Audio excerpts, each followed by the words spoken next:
CH-98 एक और intermediate magician Aarav beast battle cage के बीचों बीच खड़ा हुआ था और चारों तरफ से लोग उस पर चिल्ला रहे थे। नए स्टूडेंट्स तो सिर्फ लगभग 4000 थे, लेकिन आर्केन मैजिक यूनिवर्सिटी के पुराने स्टूडेंट्स को मिलाकर वहां लगभग 10,000 लोग मौजूद थे और आरव ने उन सबको ही चैलेंज दे दिया था। चारों तरफ ऐसे लोग उसे बुरा भला कह रहे थे, लेकिन अब जब उसने सबको चैलेंज दे ही दिया था तो उन्हें उन सबका सामना करने के लिए तैयार रहना था। मिस मीरा ने बिल्कुल सही कहा था। अगर आरव, जिसके पास डुअल एलिमेंट थे, उसे कई सारे मैजिक रिसोर्सेस न मिलते तो वो भी किसी आम मैजिशियन की तरह ही रह जाता। अगर उसका काला पेंडेंट संजीवनी झील की शक्तियों को अपने अंदर न समाता तो आरव अपने चारों एलिमेंट्स का मैजिक कल्टीवेशन न कर पाता। लेकिन उसके पास काला पेंडेंट होने के बाद भी आरव को यही लगता था कि उसके पास मैजिक रिसोर्सेस नहीं थे। अब तो उसका स्पिरिट वोल्फ भी बढ़ रहा था, तो वो कैसे उसे वॉरियर क्लास पर पहुंचने से रोक सकता था। उसे अपने लिए न सही, लेकिन अपने स्पिरिट वोल्फ के लिए मैजिक रिसोर्सेस इकट्ठा करना बेहद जरूरी था। सिर्फ बीस्ट करिश्माई बूटी से स्पिरिट वोल्फ वॉरियर क्लास पर नहीं पहुंच सकता था। उसके लिए आरव को और भी ज्यादा मैजिक रिसोर्सेस की जरूरत थी। देखने से तो ऐसा लग रहा था कि आरव ने बहुत हड़बड़ी में बिना कुछ सोचे समझे ये चैलेंज सबको दे दिया थी, लेकिन उसने इसे एक चैलेंज की तरह नहीं बल्कि एक सुनहरे मौके की तरह देखा था। इस सुनहरा मौका जिससे वो लगभग 4000 नए स्टूडेंट्स के पूरे मैजिक रिसोर्सेज ले सकता था, और सच कहा जाए तो वो ऐसे सुनहरे मौके को अपने हाथ से कैसे जाने दे सकता था। आरव का सोचना यह था कि अगर वो अपना 200 लोगों का टारगेट पूरा नहीं कर पाया और हार गया तो क्या होगा। ज्यादा से ज्यादा 4 दिन लोग उसे बुरा भला कहेंगे और फिर भूल जाएंगे, लेकिन अगर वो जीत गया तो उसे मैजिक रिसोर्सेज का खजाना ही मिल जाएगा। फिर तो बड़ी बड़ी नामी फैमिली के स्टूडेंट्स भी उससे उसके रिसोर्सेज छीन नहीं पाएंगे। मेरे प्यारे स्पिरिट वोल्फ, मैं अच्छे से जानता हूं कि तुम्हें मैजिक बैटल्स लड़ना बेहद पसंद है। जब से मैंने तुम्हें अपना समन बीस्ट बनाया है, तब से तुम अपनी दुनिया में रोज एक नया मैजिक बैटल लड़ते हो। बस आज भी यहाँ तुम्हें वही करना है। आज हम तब तक लड़ेंगे जब तक तुम्हारा मन नहीं भर जाता, आरव ने अपने स्पिरिट वोल्फ का हौसला बढ़ाते हुए कहा। फिर उसने स्टेडियम में बैठे हजारों लोगों की तरफ नजर घुमाकर देखा और सबकी नजरें सिर्फ उसी पर टिकी हुई थी। मैं जाकर उसे ऐसा मजा चिखाऊंगा कि उसे अपनी नानी याद आ जाएगी, एक चैलेंजर ने कहा। उसके स्पिरिट वोल्फ का कचूमर बना दूंगा। बड़ा आया दुनिया के सबसे बड़े मैजिशियन की औलाद बनने वाला, दूसरे चैलेंजर ने कहा।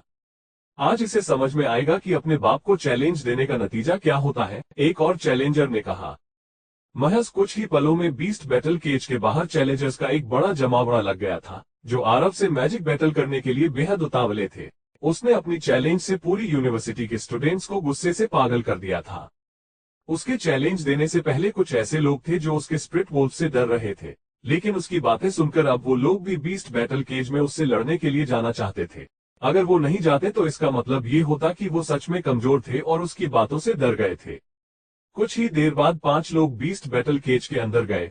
उन्हें देखकर साफ समझ में आ रहा था कि वो कितने गुस्से में थे और आरव की बातों को बर्दाश्त नहीं कर पाए थे।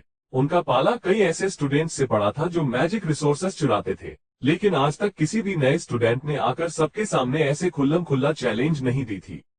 अरे, ये तो सिर्फ एक बढ़ता हुआ स्पिरिट वोल्फ है, ये तो अभी वॉरियर क्लास पर भी नहीं पहुंचा। शीट। इससे पहले कि अयान अपनी बात पूरी कर पाता, स्पिरिट वोल्फ उसकी तरफ तेजी से आया और अपने पंजे के महज एक हमले से उसे हवा में उड़ा दिया। अयान के पास एक डिफेंसिव मैजिक इक्विपमेंट तो था, लेकिन स्पिरिट वोल्फ ने इतनी तेजी से हमला किया था कि उसे इसका इस्तेमाल करने का वक्त ही नहीं मिला। वो धड़ाम से जाकर 5 मीटर दूर जमीन पर इतनी जोर से गिरा कि उठ भी नहीं पाया और एक ही सेकंड में आरव के स्पिरिट ने उसकी पूरी हेकड़ी निकाल दी थी। उसके दोस्त ये देखकर हैरान रह गए थे। वो ये सोच रहे थे कि जब उन्होंने ऑडियंस में बैठकर इस स्पिरिट वोल्फ को देखा था तब वो इतना तेज नहीं लग रहा था, लेकिन जब वो बीस्ट बैटल केज में आए तो उन्हें पता चला कि उसकी रफ्तार अचानक से दुगनी हो गई थी। ये तो सच में बहुत आसानी से भड़क गया था। आरव को उन 5 लोगों को देखकर हंसी आ रही थी। मैं तो एक इंटरमीडिएट मैजिशियन हूँ, इसलिए मैंने ये चैलेंज सबको दिया था, लेकिन तुम लोग तो समर्थ की टीम से भी कई गुना ज्यादा गए गुजरे हो और फिर भी यहाँ मेरे स्पिरिट वोल्फ से लड़ने मुंह उठाकर चले आए, आरव ने मन ही मन सोचा। आरव के स्पिरिट वोल्फ ने ज्यादा वक्त बर्बाद न करते हुए बाकी 4 लोगों को भी धूल चटा दी। वो तो गनीमत थी कि आरव ने शुरू से ही अपने स्पिरिट वोल्फ को ऐसे ट्रेन किया था कि वो बिना वजह किसी की भी जान नहीं लेता था, वरना न जाने वो लोग यहाँ से आज जिंदा वापस जा पाते या फिर नहीं। उन 5 लोगों के बीस्ट बैटल केज से बाहर जाने के बाद दूसरी टीम आती रही। आरव भी वहीं खड़ा रहा और अपने स्पिरिट वोल्फ को कमांड देता रहा। वो आसानी से इन गुस्से में आए हुए चैलेंजर्स को मजा चखा रहा था। लेकिन आरव को पूरा भरोसा था कि आर्केन मैजिक यूनिवर्सिटी में कई एक्सपर्ट्स थे और वो बीस्ट बैटल केज में उन्हीं के आने का इंतजार कर रहा था। आरव की बात से जो लोग गुस्सा हुए थे उनकी गिनती बहुत ज्यादा थी। आरव देख पा रहा था कि बीस्ट बैटल केज के बाहर चैलेंजर्स की एक लंबी लाइन लग चुकी थी और सभी के चेहरों से साफ समझ में आ रहा था कि वो लोग वहां सिर्फ आरव को हराने के मकसद से आए थे। मेरा नाम श्लोक है और मैं इस शहर की एक सबसे नामी फैमिली से हूँ। जब से तुमने इस बीस्ट बैटल केज में कदम रखा है तब से ही तुम मुझे बिल्कुल भी पसंद नहीं आए हो। तुम्हें लगता है कि तुम बहुत कूल हो क्योंकि तुम्हारे पास समनिंग एलिमेंट है। अपने स्प्रिट वोल्फ की शक्तियों पर बहुत उड़ रहे हो ना। अब तुम और तुम्हारा ये स्प्रिट वोल्फ दोनों मेरी शक्तियों का मजाक चखोगे। जब श्लोक बीस्ट बैटल केज में आया तो साफ समझ में आ रहा था कि वो वहां पहले आए हुए बाकी प्राइमरी मैजिशियन से अलग था। आरव को भी मानना पड़ा कि श्लोक दिखने में काफी हैंडसम था। जिस तरह से वो उस बीस्ट बैटल केज में आया था और उसने अपनी फैमिली के बारे में बताया था, उससे आरव को महसूस हो रहा था कि श्लोक पर ध्यान देना जरूरी था। वो सिर्फ बड़ी बड़ी बातें करने वालों में से नहीं था। आरव श्लोक की बातें सुनकर चौकन्ना नहीं हुआ था, बल्कि वो महसूस कर पा रहा था कि उसका ये प्रतिद्वंदी काफी शक्तिशाली था। घमंडी लड़के, मैं तुम्हारे उस स्प्रिट वुल्फ को जरूर सबक सिखाऊंगा और फिर तुम्हें भी सबक सिखाऊंगा, श्लोक ने अपनी शर्ट की स्लीव ऊपर चढ़ाते हुए कहा।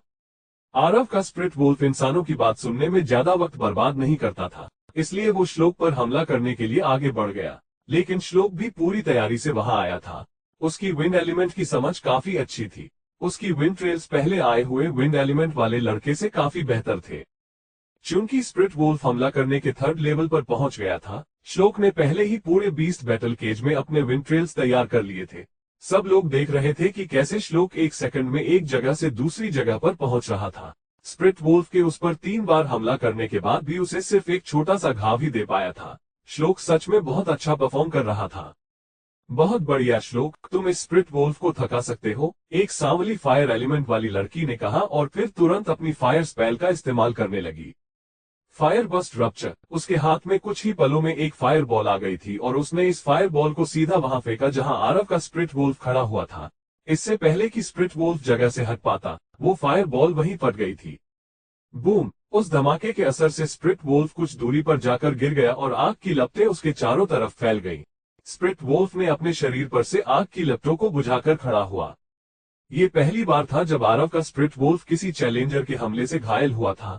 उसे देखकर आरव थोड़ी चिंता में पड़ गया था, लेकिन फिर जब उसने देखा कि उसके स्प्रिट वुल्फ की आंखों में लड़ने की चाह थी, तो उसे फिर बेहतर महसूस हुआ। वैसे भी fire burst rupture spirit wolf को ज्यादा नुकसान नहीं पहुंचा सकते थे। आखिर उसका स्प्रिट वुल्फ बहुत मजबूत जो था।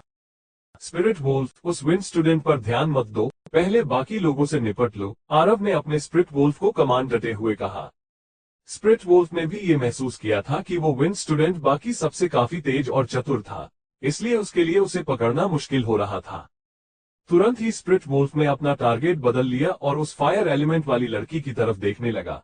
उसके पास उसे बचाने के लिए कोई भी नहीं खड़ा था, इसलिए जब स्प्रिट वुल्फ उस पर हमला करने वाला था तो उसे रोकना नामुमकिन था। अगर श्लोक वहां तेजी से पहुंच भी जाता तो भी शायद कुछ नहीं कर पाता। वाइन ड्रॉप्स, हमला करो। जब आरव का स्प्रिट वुल्फ उस लड़की से लगभग 20 मीटर की दूरी पर था, किसी के एक स्पेल पड़ने की आवाज आई। उसके बाद बीस्ट बैटल केज में कुछ अजीब सा हुआ। जहां वो स्प्रिट वुल्फ भाग रहा था, उस जमीन में से अचानक डेमोनिक वाइन्स निकलने लगी। ये वाइन्स बहुत लंबी थी और पूरी तरह कांटों से ढकी हुई थी। इन्हें देखकर ही वहां बैठी कुछ लड़कियां डर गई थी। स्प्रिट वुल्फ तेजी से भाग रहा था, लेकिन जैसे ही उसका पैर इन डेमोनिक वाइन्स पर पड़ा, इन वाइन्स ने उसके पैरों को पूरी तरह जकड़ लिया।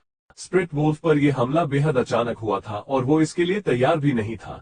इसलिए जैसे ही उन कटीली वाइन्स ने आरव के स्प्रिट वुल्फ को जकड़ा, वो धड़ाम से जमीन पर गिर गया, जिससे चारों तरफ धूल उड़ने लगी। प्लांट एलिमेंट, आरव ने चौंक कर श्लोक को देखते हुए कहा। श्लोक ने भी मुस्कुराते हुए उसे जवाब दिया, क्या तुम्हें सच में लगा था कि मैं सिर्फ एक विंड मैजिशियन हूँ? जैसे ही श्लोक ने अपने दूसरे एलिमेंट का इस्तेमाल किया, ऑडियंस में बैठे सभी लोग हैरान हो गए थे। उनके बीच एक और इंटरमीडिएट मैजिशियन मौजूद था। पहले श्लोक ने अपने विंड एलिमेंट का इस्तेमाल किया था, इसलिए सबको पता था कि विंड एलिमेंट उसका मेन और पहला एलिमेंट था जिसे उसने अपनी पहले अवेकन किया था। लेकिन फिर उसने प्लांट एलिमेंट का इस्तेमाल करके सबको चौंका दिया था। प्लांट एलिमेंट व्हाइट मैजिक का हिस्सा था और बिल्कुल समनिंग एलिमेंट की तरह प्राइमरी रैंक पर इसे बहुत खास माना जाता था। अब साफ हो गया था कि श्लोक एक इंटरमीडिएट मैजिशियन था और प्लांट एलिमेंट को उसने अपनी दूसरी अवेकनिंग में अवेकन किया था। आरव शुरुआत से ही श्लोक को लेकर बेहद सतर्क था और उसका सोचना बिल्कुल सही निकला। श्लोक एक इंटरमीडिएट मैजिशियन था। ये तो बहुत दिलचस्प है कि तुम एक इंटरमीडिएट मैजिशियन हो, लेकिन बदकिस्मती से तुम और उस पहले आए हुए इंटरमीडिएट मैजिशियन ईशान में बहुत अंतर है, आरव ने श्लोक को देखकर मुस्कुराते हुए कहा। आरव की बात सुनते ही श्लोक के चेहरे की मुस्कान गायब हो गई थी। उसे ऐसा लग रहा था कि आरव को उसका सीक्रेट पता चल गया था। इंटरमीडिएट रैंक पर पहुंचना तो बहुत काबिले तारीफ है, लेकिन बदकिस्मती से तुम अभी अपने स्टार एटलस बनाना नहीं जानते, जिसकी वजह से न तो तुम प्लांट एलिमेंट का इंटरमीडिएट मैजिक इस्तेमाल कर सकते हो और न ही विंड एलिमेंट का, आरव ने सबके सामने कहा। श्लोक ने सोचा था कि अपना दूसरा एलिमेंट दिखाकर आरव को डरा देगा, लेकिन उसने ये नहीं सोचा था कि आरव को उसकी चालाकी पकड़ने में 2 मिनट भी नहीं लगेंगे। तो तुम सिर्फ एक प्राइमरी रैंक मैजिशियन हो, एक पल के लिए भी ये मत सोचना कि तुम मेरे स्प्रिट वोल्फ को रोक सकते हो, आरव ने कहा। आरव अपने स्प्रिट वोल्फ से जुड़ा हुआ था, जिस वजह से स्प्रिट वोल्फ ने भी उसे तुरंत महसूस कर लिया। जो आरव कह रहा था वो पूरी स्थिति को समझ गया था। प्लांट एलिमेंट की प्राइमरी स्पेल किसी बीस्ट को कुछ देर रोकने के लिए ही होती थी, और अगर श्लोक उसके हाई लेवल पर पहुंच चुका होता तो शायद आरव का स्प्रिट वोल्फ परेशानी में पड़ सकता था, लेकिन ऐसा कुछ भी नहीं था। श्लोक तो अभी उसके पहले लेवल पर ही था। आबू स्प्रिट वोल्फ जोर से गुर्राया और उसने अपने पैरों पर लिपटी हुई उन कटीली वाइन्स को तोड़ दिया। देखने में तो वो बहुत मजबूत लग रही थी, लेकिन एक बढ़ते हुए स्प्रिट वोल्फ के लिए उन्हें तोड़ना कोई मुश्किल काम नहीं था। जैसे ही स्प्रिट वोल्फ ने अपनी पूरी ताकत लगाई, वो कई टुकड़ों में टूटकर यहाँ वहां बिखर गए। आरव का स्प्रिट वोल्फ उस जगह ज्यादा देर नहीं रुका। टीम के आइस मैजिशियंस ने उसे रोकने के लिए उस हिस्से को जमा दिया था, और अगर स्प्रिट वोल्फ वहां 2 सेकंड और रुकता तो उसके पैर भी जम जाते। जैसे ही स्प्रिट वोल्फ ने तेजी से दौड़ना शुरू किया, उस आइस मैजिशियन की स्पेल उस पर बेअसर हो गई। उसका निशाना अब भी वो फायर एलिमेंट वाली लड़की ही थी। इस बार अगर वो उससे भागने की कोशिश भी करती तो भी नहीं बच पाती। स्प्रिट वोल्फ तेजी से उसकी तरफ कूदा और उसे अपने सिर से उठाकर फेंक दिया। वो सीधा जाकर बीस्ट बैटल केज से टकराए। गनीमत थी कि इस केज को वोटर एलिमेंट से बनाया जाता था, इसलिए ये बेहद नरम था। नहीं तो अभी तक उस लड़की की 2 से 3 हड्डियां तो टूट ही गई होती। उस फायर एलिमेंट वाली लड़की को केज से बाहर भेजने के बाद स्प्रिट वोल्फ ने लगातार उनकी टीम के आइस और लाइट एलिमेंट वाले स्टूडेंट्स को भी हरा दिया था। अब वहां केज में बचा था तो सिर्फ श्लोक और उसका एक और टीम मेंबर।